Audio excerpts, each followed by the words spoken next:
On the 3rd of November of 2025, an anonymous user posted this satellite image on X with the caption, "This is the most disturbing Google Earth image ever." The user purported that the image depicted a huge dark stain of blood littered with the bodies of hundreds of victims of a recent massacre committed in Sudan. A shocking sight that quickly went viral across the internet, with the anonymous user demanding that viewers speak out on the ongoing genocide that's taking place in the country. The image was viewed more than 15 million times on X and is probably the single most viewed piece of media that has come out from Sudan in the past 2 years during the country's devastating civil war. You've maybe even seen this image yourself, and it's all a terrible tragedy because this image isn't what you think it is. The image was posted to X at the same time that an unprecedented massacre of people was taking place in the heavily populated city of El Fasher in the territory of Darfur in western Sudan. But the image shows an area in a much smaller town called Kumia that's about 300 kilometers away from El Fasher. Information provided by Google Earth also showed that this particular satellite image was captured on the 16th of March of 2024, more than a year and a half ago before recent events.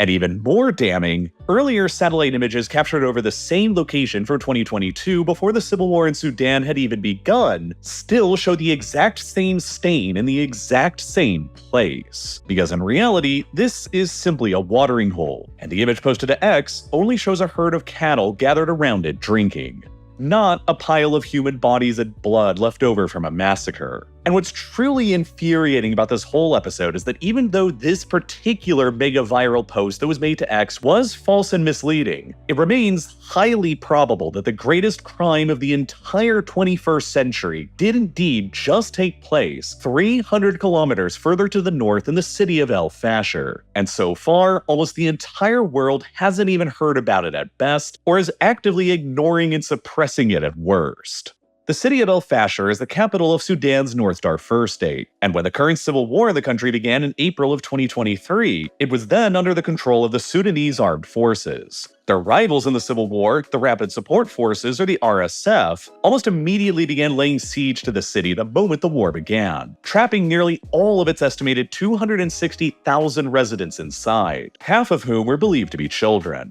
For the next 18 apocalyptic, brutal months, the RSF continued tightening their noose around the city, bombarding it with artillery and drones, refusing to allow the passage of any aid or food in and any people in or out, and steadily letting the population inside weaken to famine and disease. More than 220 separate RSF assaults were launched to seize control over the city throughout the whole 18-month siege, a siege that UNICEF at one point referred to as a siege out of the medieval era rather than one from our own. In August of 2025, the RSF began constructing a massive berm, a raised sand barrier, completely encircling the perimeter of El Fasher to tighten their grip over the city even further, controlling the flow of people and materiel in and out even more ruthlessly. By early October of 2025, El Fasher and its 260,000 residents stuck inside were completely surrounded by this berm, all contained into a small area of just 7 square miles that they could no longer escape from and where they were blocked off from the rest of the outside world, as seen in the satellite imagery. And throughout the entire period of this horrible siege, numerous people and experts from all around the world were consistently sounding the alarm that if and when El Fasher fell to the RSF, an unbelievable massacre was awaiting for the beleaguered population still trapped inside, because the RSF's nature has been well known for a while now. In mid-2023, soon after the civil war in Sudan began, the RSF captured the capital of the West Darfur state, a city known as El Junaida. There, they systematically murdered as many as 15,000 of the city's residents. Nearly 2 years later, in April of 2025, on their way to El Fasher, the RSF overran what was then Sudan's largest refugee camp and committed a similar atrocity, murdering more than 1,500 more people and forcibly displacing another 400,000 others. Throughout the entire siege of El Fasher, the RSF's rhetoric repeatedly portrayed the city's entire population, half of whom were children, as valid military targets who needed to be annihilated, threats that the outside international community ignored and ultimately failed to act upon. Finally, by the 26th of October, after 18 months of siege and nearly constant warnings, the final positions of the Sudanese armed forces were overwhelmed in the city, and the RSF flooded in from beyond the berm to assume control. And they immediately began carrying out what might well be the most brutal and horrific war crime of the entire 21st century. Enormous, ethnically targeted, and systematic door-to-door mass executions began taking place that have been so catastrophic in scale that it is true. Pools of blood have been visible in satellite images that have been captured over El Fasher, even though that one specific one that was posted to X happened to be false. There have been plenty of other satellite images taken that indeed appear to confirm this. There are satellite images like this one taken on the 31st of October, showing a pile of burned out vehicles adjacent to the berm that encircle the city. Perhaps most hauntingly are these series of satellite images that I'm about to show you. The first was captured over a former children's hospital in El Fasher on the 26th of October, the day that the city fell to the RSF's forces. Just 4 days later, the hospital's entire courtyard was filled with white shapes measuring between 1.5 and 2 meters in length, while a fresh disturbance in the soil nearby was measured between 5 and 6 meters in length. 3 days later, the shapes in the courtyard remained while the excavation outside had widened to 12 by 8 meters. And the following day, a layer of fresh soil covered up the excavation area, suggesting just one terrible crime here across an entire city full of terrible crimes that were and still are taking place. Documented by video after video after video that's been released by the RSF that, due to their graphic nature, I won't be sharing here. The sheer scale of the killing that took place in El Fasher after the RSF took it over is at present unknown. The city was subjected to a communications blackout shortly after the RSF overran it, which as of this video's production, continues to remain in effect. But analysts who have been studying the civil war in Sudan and following the siege in El Fasher, who have looked at the evidence available, suggest that the scale of death taking place is unlike anything else we've seen in the 21st century. Nathaniel Raymond, the executive director at Yale's Humanitarian Research Lab that has been extensively following the war in Sudan, said that more people could have died in just 1 week in El Fasher after the RSF takeover than have died during the past 2 years of war in Gaza, which is just horrendously apocalyptic to even imagine. At least 69,000 people have been killed in Gaza, according to Gaza's health ministry, during the war with Israel over these past 2 years, implying that the Yale Humanitarian Research Lab believes that even more human beings than that could have been killed in just a single week in El Fasher. And there's a very good chance that this is the very first time that you're even hearing about it.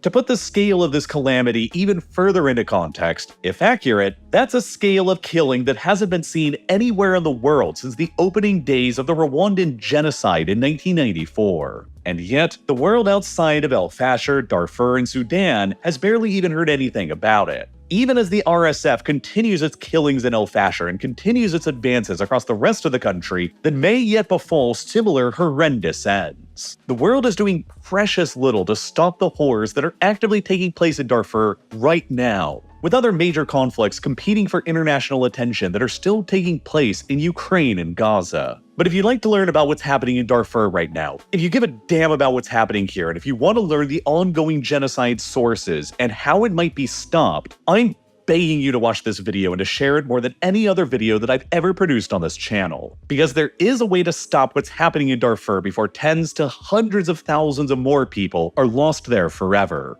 And to get to how, you need to first understand what's happening in Darfur in the first place, and how this all got so terrible there today. Darfur's history is complicated to say the least. Today, it's a region of Western Sudan that borders the Central African Republic, Chad, and Libya. But that's a fairly recent development historically. Existing at the fringes of both the Arab and the Sub-Saharan African worlds, Darfur has experienced centuries of migration, ethnic mixing, and intermarriage that has made ethnic identity here extremely fluid and difficult for outsiders to parse. Many modern commentators have simplified the modern Darfur conflict by boiling it all down into one of ancient ethnic tensions between Arabs and Black Africans. But that's not entirely accurate. If you as an outsider travel to Darfur, you won't notice any visible racial or religious differences between the two sides that are involved in this violence. Everybody present in Darfur, regardless of whether or not they identify as Arab or African, are equally black, equally Muslim, and equally indigenous to the land that they reside on. Within Darfur, the identities of Arab and African are more based on linguistics and occupation. There are a variety of Arabic-speaking nomadic tribes who practice pastoralism that identify as Arab, largely concentrated in northern Darfur historically, and a variety of non-Arabic-speaking sedentary groups who practice farming, largely concentrated in the south who identify as more African, with the more well-known larger groups being the Masalit, the Zagawa, and the Fur, the latter of whom are the group that the region of Darfur itself is named after, roughly translating into Land of the Fur. Even still, it's important for you to understand that these identities are not rigid in Darfur, and that the occupational identities between pastoralist Arabs and farmer Africans are often crossed. For most of the pre-colonial era, the Fur were the dominant group in this part of the world, and they maintained an independent sultanate for centuries until it was crushed and conquered fairly recently historically in 1874 by a Sudanese warlord who joined it for the first time into Sudan. Sudan itself was then later conquered by the colonial forces of Britain and Egypt, and Sudan was transformed into a joint Anglo-Egyptian colony in 1899. At the same time, the Darfur Sultanate was restored by a descendant of the royal lineage of the previous sultanate, and so Darfur was allowed to retain its independence again in exchange for an annual tribute. Darfur then remained independent again for a number of years until the First World War, when its leader began aligning himself with the Ottoman Empire, which provoked the British into invading and conquering Darfur and annexing it back into Anglo-Egyptian Sudan in 1916. Meaning that Darfur has really only been a part of Sudan for just a little over 100 years now. Throughout the entire period of colonial and post-colonial Sudanese rule in Darfur that has persisted since 1916, Darfur has remained a deeply rural, remote, underdeveloped, and neglected region out in the country's periphery. Sudan itself came to be dominated politically, culturally, and economically by a relatively small group of Arabic-speaking elites in the Upper Nile Valley near the capital and the largest city of Khartoum, to whom all resources in the country were sent to and where virtually all development being concentrated without much at all shared with any of the peripheral regions that were largely made up of non-Arabs and/or non-Muslims, who understandably came to feel increasingly marginalized, particularly in Darfur in the west and especially in what would eventually become South Sudan in the south. Darfur is a geographically huge region that's roughly comparable in size to Spain, and since it is a long region from north to south, it also extends across a variety of different climate zones. The northernmost parts of Darfur are arid deserts within the Sahara that connect with the borders of Egypt and Libya. The center is a rugged, arid plateau that is dominated by the towering Mara Mountains that provide abundant water, while the south is a rich savanna environment that also receives a considerable amount of rainfall. Broadly speaking, the northern parts of Darfur have historically been inhabited by camel-owning Arabic-speaking nomadic peoples who seek out grazing land for their livestock, while the southern parts have historically been inhabited by farming, non-Arabic-speaking sedentary people. For centuries, as the northern Arabic-speaking nomads traveled south with their herds, they entered into negotiations for their animal routes with the farming communities that they came into contact with, which came to be legally sanctioned by the Sudanese government itself during the post-colonial era. But in the 1980s, this historical system began rapidly breaking down in the face of a catastrophic drought and ensuing famine. As the climate began to change in Darfur, the available supply of arable land began to shrink. Rainfall began becoming less frequent and more difficult to predict at the same time as Darfur's population was rising rapidly, which kickstarted a dangerous cycle in which arable land along the southern rim of the Sahara came to be used more intensively to support the growing population, which in turn furthered the rate of desertification, and so on. In 1983 and 84, the rains in Darfur failed completely. Desperate farmers in the south, faced with the failure of their crops, began switching to animal husbandry and grazing, while desperate nomads in the north, faced with a shrinking supply of grazing land, began moving south and entering into conflicts with the southerners. Tens of thousands of Darfuris simply walked across the country to Khartoum in search of food, only to become falsely declared as refugees from Chad and sent back by the government to Darfur where they had come from, where there wasn't any food. In the end, a devastating famine killed an estimated 95,000 people in Darfur between these years, out of a population that at the time stood at just 3.1 million, implying that about 3% of the population was lost. And at the same time, the increasing competition over shrinking resources like arable land and water was being inflamed by a new sense of ethnic identity that was being pushed in by Sudan's elites and by outside influences. Sudan's Arabic-speaking elites far away in Khartoum had long concentrated the lion's share of economic development within their own region at the expense of all of the country's peripheries. But they also attempted to create a unifying national identity in the post-colonial era that was based around Arabism and Islam, much to the fury of the non-Arab and non-Muslim peoples around the periphery. These policies especially inflamed tensions in the south of Sudan, where the people were neither Arab nor Muslim, and led to decades of massive civil wars and violence between the north and the south that ultimately resulted in the deaths of millions of people. But they also led to steadily rising tensions in Darfur as well, as violence from the north-south conflict spilled over into it. The international borders between Darfur and neighboring countries like Chad and Libya are particularly porous and in many cases only really exist on paper. Many of the non-Arabic speaking ethnic groups in Darfur, like the Zaghawa and the Masalit, straddle the border with Chad and spill over onto the other side, just like the Arabic-speaking groups in northern Darfur do as well, meaning that conflicts erupting in either Chad or Darfur have a bad habit of spreading across the international border across their communities. This problem was particularly acute in the 1980s, at the same time as Darfur was suffering its chronic famine, when Chad was simultaneously involved in a series of civil wars that saw heavy military intervention from Muammar Gaddafi's Libya. At this time, Gaddafi, an ardent pan-Arab nationalist, was obsessed with creating a geopolitical vision that he called the Arab Belt across the Sahel region of Africa, a series of statelets consisting of the Arabic-speaking peoples found across Chad, Niger, and Mali that he wanted to separate from their countries in order to create a continuous belt of Arab-majority states across the Sahel from the Red Sea to the Atlantic. To support this goal, Gaddafi created a paramilitary militia that he called the Islamic Legion in the early 1970s. It came to be largely composed of thousands of impoverished Arabic-speaking volunteers in search of money from Chad and especially from the nomadic northern communities in Darfur, and it was deployed by Gaddafi to fight against the Chadian government throughout the 1980s along with a flood of weapons. The Islamic Legion took advantage of the porous borders between Chad and Darfur, and utilized Darfur as a rear base to launch raids and attacks into Chad from, while their weapons proliferated across Darfur as well. The Islamic Legion came to openly embrace an ethnic Arab supremacist ideology that was pushed down from the top by Gaddafi himself. And after Libya was ultimately defeated in Chad and the Legion was disbanded in the late 1980s, many of their well-trained members began returning back home to Darfur, armed with both their weapons and their ideology amidst the increasing environmental issues that were already pushing the region towards conflict. These returning former members of the Islamic Legion then founded a new political bloc in Darfur that they called the Arab Gathering, which continued to espouse an Arab supremacist ideology and claimed that the Arabic-speaking people in Darfur were being politically and economically marginalized by the non-Arabic-speaking African peoples in the region, like the Fur and the Zaghawa, despite the fact that the Arabic-speaking peoples made up a majority of the overall population. Non-Arabic-speaking African-identifying communities then began forming self-defense militias in order to resist them.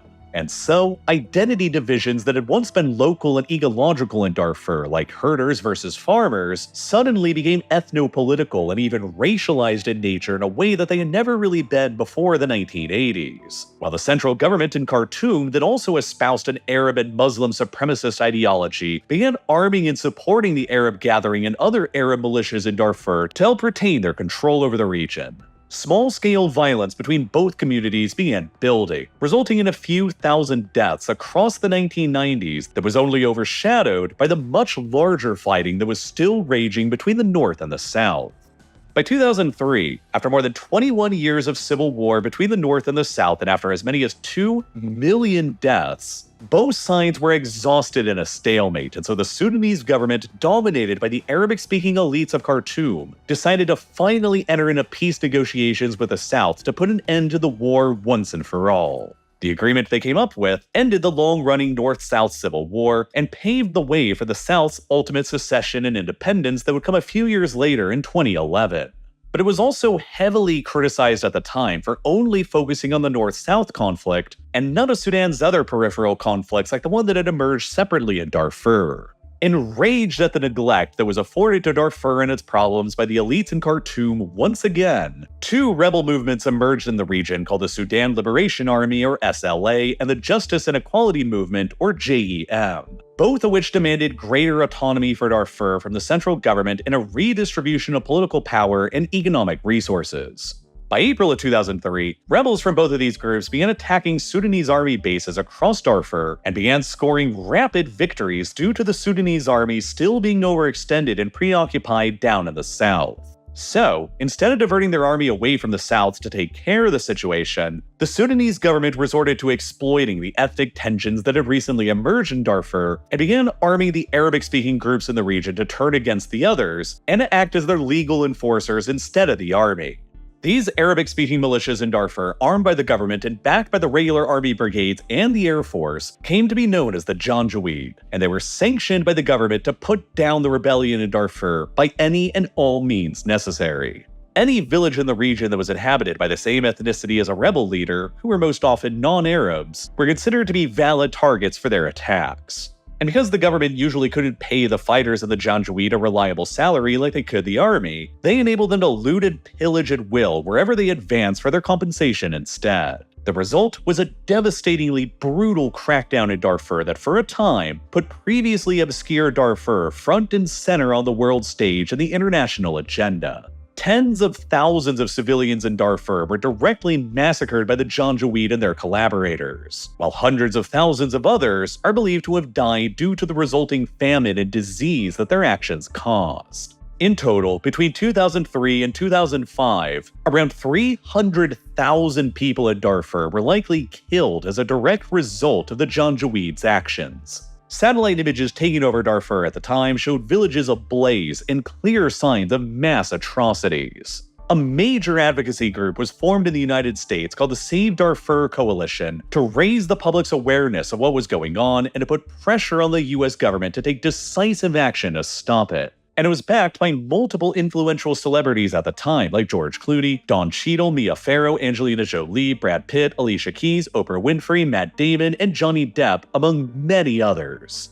The publicity and pressure that they applied on the US government contributed to then US Secretary of State Colin Powell to formally declare that the Janjaweed was committing genocide in Darfur in 2004. Around the same time, an inquiry by the UN concluded that there was irrefutable evidence of war crimes taking place in Darfur on a vast scale, and urged the Security Council to refer the case to the International Criminal Court, or the ICC. A subsequent UN resolution demanded that the Sudanese government disarm the Janjaweed and halt their military flights that they were conducting over Darfur, though the UN has consistently avoided using the term genocide while referring to these events that took place in Darfur. A great degree of controversy arose over whether or not the events that took place in Darfur at this time constituted the crime of genocide or not. To date, the US government is the only government in the world that has actually declared the crisis in Darfur during that time to have been genocidal in nature. The UN formally concluded that while the Sudanese government's actions in Darfur were brutal and deliberate, they lacked genocidal intent because the government's primary goal was counterinsurgency, not the deliberate destruction of entire groups of people. While others, like the US government, disagreed and concluded that the Janjaweed was specifically targeting non-Arab groups in Darfur with violence, all of which gave rise to a unique term to describe the events that took place in Darfur at this time: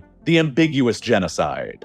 By 2006, the government and some of the rebel groups in Darfur signed a peace agreement, but other rebel factions continued to fight on, and the overall violence continued, but to a lesser scale than between 2003 and 2005. The Janjaweed continued to terrorize the population in Darfur, while the government blamed the continued violence on the rebels who had rejected the peace accords and claimed, rather implausibly, that only 10,000 people in Darfur had been killed by all of the violence that was taking place. The government initially refused to allow international monitors into Darfur and heavily restricted the flow of information that was coming out of the region, while they vehemently opposed the UN's efforts to deploy a peacekeeping force to Darfur based on the argument that such a force would be a violation of their national sovereignty. Eventually, in 2007, Sudan relented and allowed a joint African Union UN peacekeeping force to be deployed to Darfur to protect civilians and monitor ceasefires that at the time was the largest peacekeeping force assembled anywhere in the world. By the 2010s, the rebel movements in Darfur began splintering into smaller factions, and although the scale of violence declined, more than 2.5 million people in the region continue to remain displaced in refugee camps, out of a total population that at the time stood at only just a little over 6 million.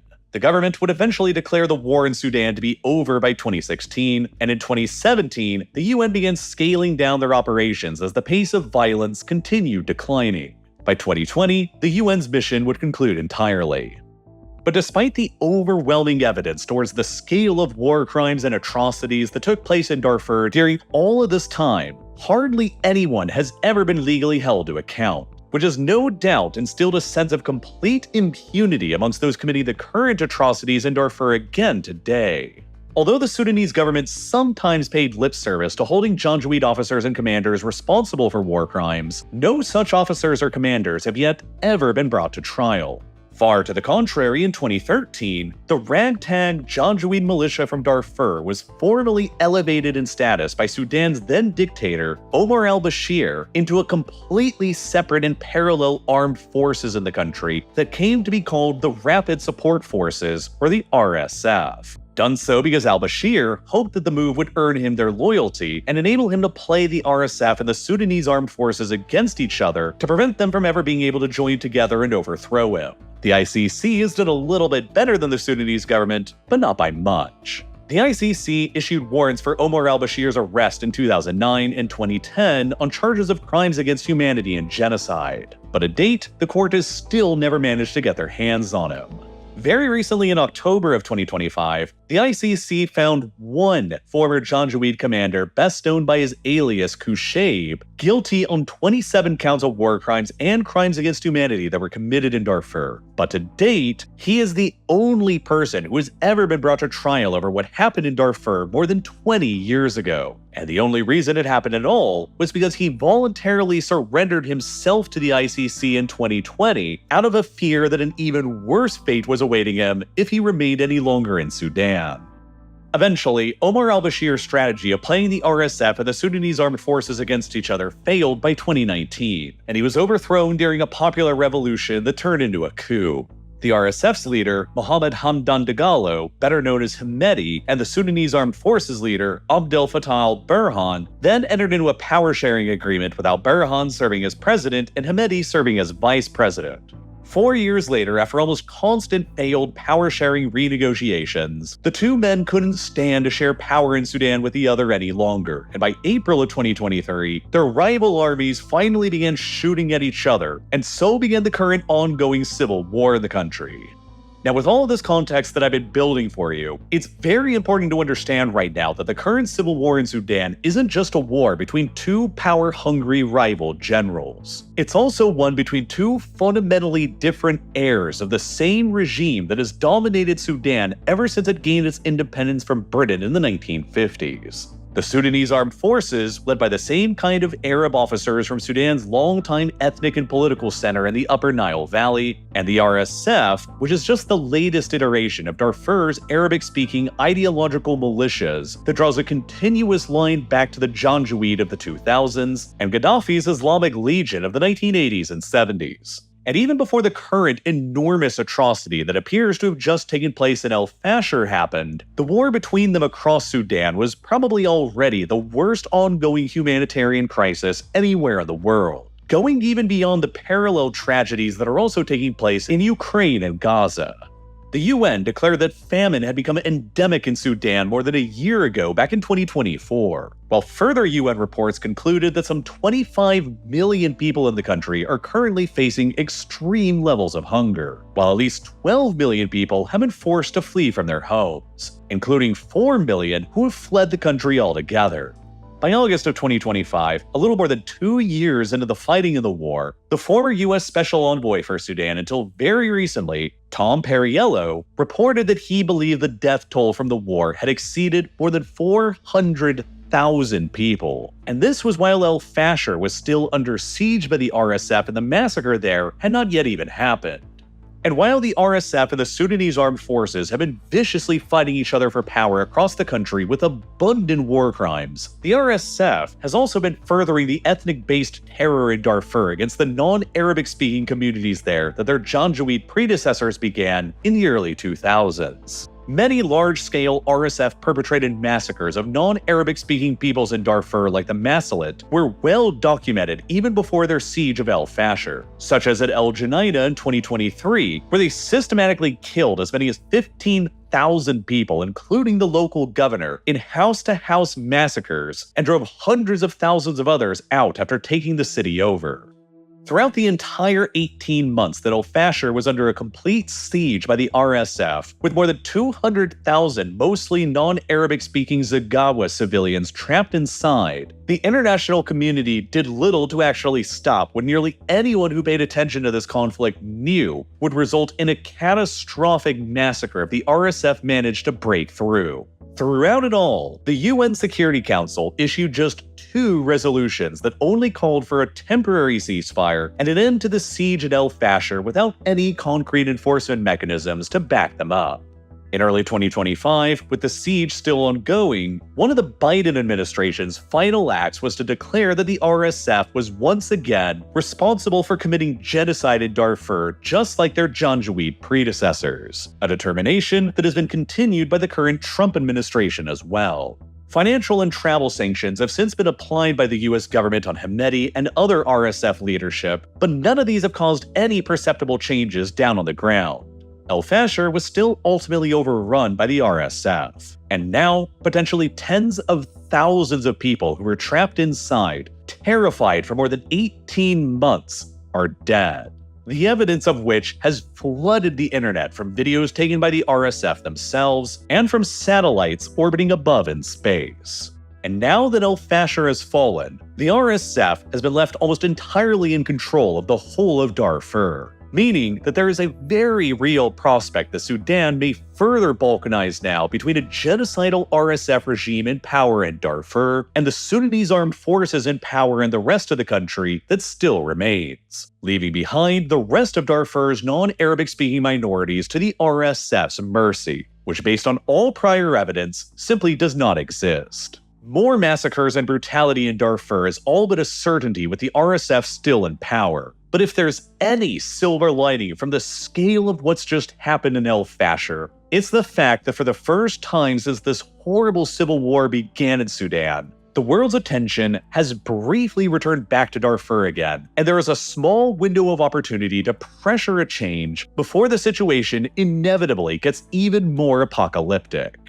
The primary force that is enabling the RSF to commit their atrocities in Darfur is a key US regional ally, the United Arab Emirates, or the UAE, who provided the RSF with the lion's share of their arms, finances, and political cover throughout this civil war. The UAE is one of the wealthiest countries in the world thanks to their enormous oil resources, and they're also one of the world's top international arms customers as well. Between 2007 and 2014, the UAE ordered more than $22 billion worth of conventional arms, mostly from the US and major Western European states like France and the UK. In 2020, the UAE entered into a massive brand new $23 billion arms deal with the United States, including modern F-35 fighters, Reaper drones, and billions of dollars worth of munitions. While they've doled out billions of dollars for additional arms purchases from France, Britain, Russia, and China as well. And huge amounts of these arms that the UAE have been purchasing from all around the world have been ending up in the hands of the RSF in Darfur.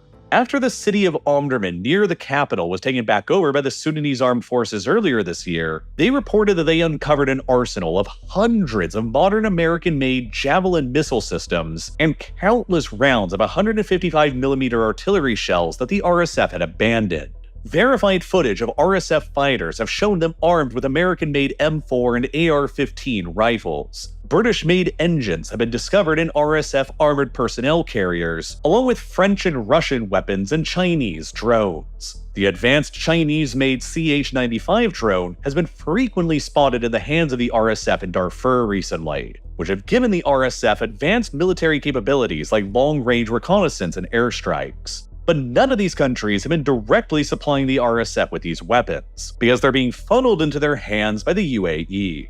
A little over 2 years ago, the Wall Street Journal was the first major outlet that reported on the UAE supply chain of weapons to the RSF. At the time, the journal alleged that the UAE was flying cargo planes to a nearby airport across the border in Chad that were laden with weapons bound for the RSF, and that the UAE was disguising these cargo planes and arms shipments as humanitarian missions. In the spring of 2025, the RSF began experiencing a series of major military setbacks in their war against the Sudanese armed forces that culminated with their loss of the country's capital, Khartoum, in March. After that, fearing that the RSF was losing the war, evidence suggests that the UAE began rapidly increasing the pace of their arms deliveries to them, which has been reported by America's Defense Intelligence Agency and the State Department's Intelligence Bureau using battlefield and satellite images. In addition to their usual route of funneling arms into the RSF's hands through Chad, the UAE has begun adding additional arms smuggling routes using cargo planes to Somalia and Libya as well, with land transfers directly to the RSF continuing on from them. It was this rapid increase in arms from the UAE in mid-2025 that enabled the RSF to tighten their noose around El Fasher and to increase the pace of their attacks and pressure, and which ultimately led to the probable massacre that we're currently observing from space. And without the major arms sales that countries are making with the UAE that are then being transferred by them to the RSF, it's doubtful that the RSF would be capable of continuing on fighting or committing its countless atrocities. The UAE is doing all of this because they see the RSF as the best odds at defending their own interests in Sudan. The UAE is ultimately interested in access to Sudan's strategic Red Sea ports, its agricultural commodities, and, most of all, the country's rich gold deposits. Sudan is one of the most naturally gold-rich countries in the world, and the richest areas are located in Darfur. And while smuggling gold out of the country isn't anything new, it has rapidly expanded since the start of the current civil war. For the past few years, an informal and clandestine arrangement has been established between the UAE and the RSF that sees weapons flowing towards the RSF and gold flowing back towards the UAE. Gold from RSF-run mines in Darfur is smuggled across borders into Chad, the Central African Republic, South Sudan, and Uganda, and then airlifted directly out to Dubai. In 2024, with the civil war raging throughout the year, the UAE was Sudan's largest export market with $1.6 billion worth of total exports, 91% of which was all just entirely gold, which also made up more than half of all of Sudan's exports. Gold has become one of the UAE's most significant diversification strategies away from oil, which has seen Dubai become transformed into one of the primary trading hubs in the global gold trade. The city is now home to thousands of gold traders and numerous gold refineries, while Africa has become the country's primary source of gold. Gold imports from Africa into the UAE nearly tripled over just a decade between 2012 and 2022. In 2022 specifically, the UAE imported roughly $59.5 billion worth of gold into the country, and 58% of that amount all just came from Africa, according to data acquired from Swissaid that was released in 2024. Very notably, this also meant that in 2022, almost 7% of the UAE's entire GDP was made up of imported African gold, and a significant amount of that has been coming from the mines of Darfur under the RSF's control. But the weapons that the UAE is providing to the RSF in exchange for this gold supply is directly contributing to enormous historical atrocities like what's just happened at El Fasher. And the weapons that the US and other countries are selling to the UAE are directly contributing to it as well. The key to halting the RSF's wanton massacres and brutality in Darfur lies in pressuring the UAE into ending their support for the group. But that's unfortunately easier said than done. The UAE is a major US ally in the Middle East and is friendly and useful to Washington in many different ways. In addition to simply purchasing tens of billions of dollars worth of US weapons and stuffing the coffers of US defense industry companies, the UAE has also committed to investing a massive $1.4 trillion into the United States over the next 10 years in sectors like AI, data centers, energy, and manufacturing. The UAE hosts a major US Air Force base at Al Dhafra, which is home to the US 380th Air Expeditionary Wing that has been used to support aerial missions in the region against ISIS and Iran. The UAE has also been the most significant Arab power to date to join the Trump administration's Abraham Accords that normalize their relations with Israel, and they have voiced their support for Trump's proposed peace plan in Gaza as well. Piling on pressure on the UAE to cut their support for the RSF risks severing the lucrative gold trade that's flowing from Darfur to the UAE. And by extension, it risks jeopardizing the massive financial investments and arms purchases that the UAE is making with the United States. The status of a key US Air Force base in the Middle East, and perhaps worst of all, it could jeopardize the whole Abraham Accords by causing the UAE to reconsider their recognition of Israel, which would risk upending what has so far been one of the Trump administration's greatest diplomatic victories. Nonetheless, the ongoing genocide that appears to be taking place in Darfur will not be stopped by the same kind of words, condemnations, and empty statements that the outside world has attempted so far. The only way that it stops is by actually interfering with the RSF's ability to kill.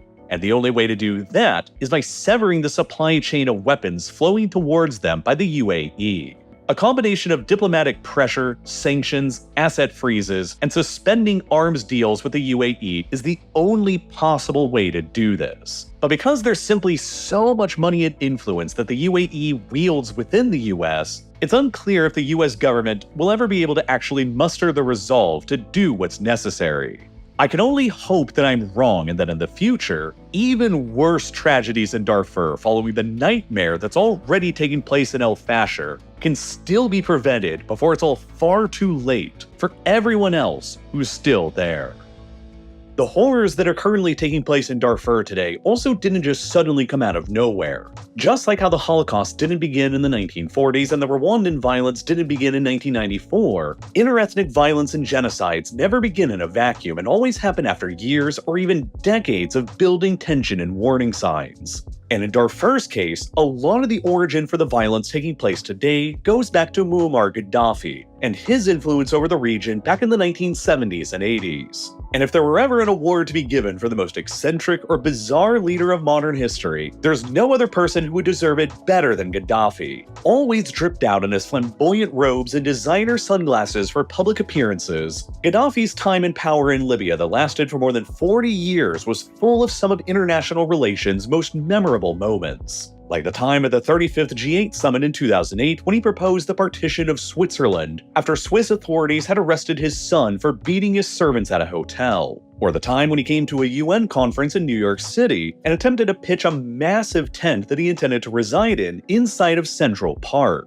Or the time he went on a possibly drug-fueled hour-long rant at the UN in 2009 about attempting to find JFK's real assassin and calling for the UN headquarters to be relocated to Libya. He also launched an invasion of neighboring Chad to the south of Libya in an attempt to conquer territory, and in the process, fanned the flames of ethnic tension and violence in Darfur in order to achieve his own ends. Among his many other conflicts that he started with the United States, his global support for countless terrorist and militant organizations that were as ideologically diverse as the IRA and the Japanese Red Army, and his own ultimate war with his own people in 2011 that led to a NATO military intervention and his own grisly, videotaped demise. He was, throughout it all, however, potentially the single most interesting and bizarre leader to have ever graced the world of geopolitics over the past half-century. And because any real in-depth video about Gaddafi's time in power would immediately become demonetized and age-restricted here on YouTube, I made an entire new documentary exploring him in my brand new original documentary series that I'm calling Mad Kings instead, which take deeper dives into the bizarre personal lives and erratic decision-making of modern history's most unstable and eccentric dictators.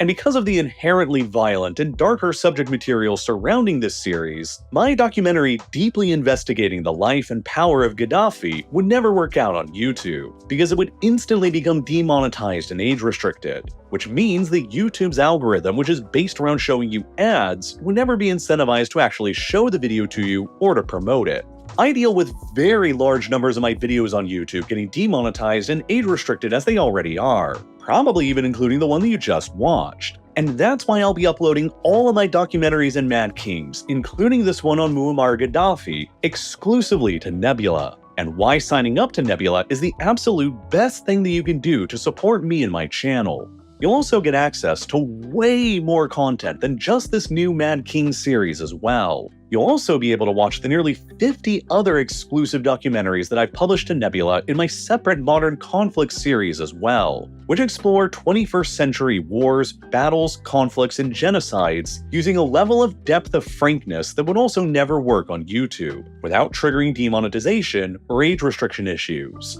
This is all possible because the best part about Nebula is that it's jointly co-owned by myself and hundreds of other independent creators to make the projects that we're all actually deeply excited about without any fear of being censored or demonetized like we are on YouTube. Because, since it's a subscriber-based platform, we don't have to cater around the sensitive needs of advertisers and a faceless algorithm that nobody really understands. That's why there's tons of other new unique content on Nebula that's coming out all the time too that you'll also love. Like Neo's Underexposure series, Wendover Productions' The Logistics of X series, TLDR News' What to Follow USA series, and so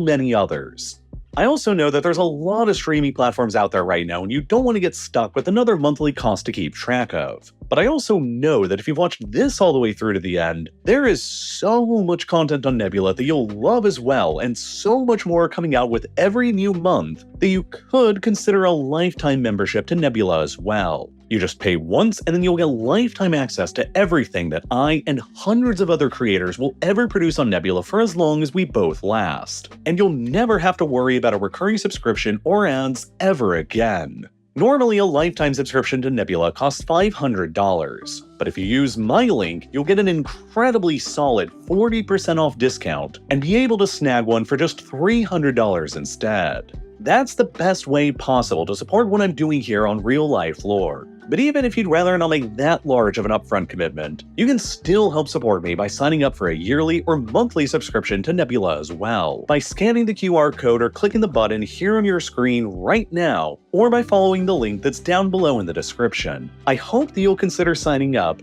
and as always, thank you so much for watching.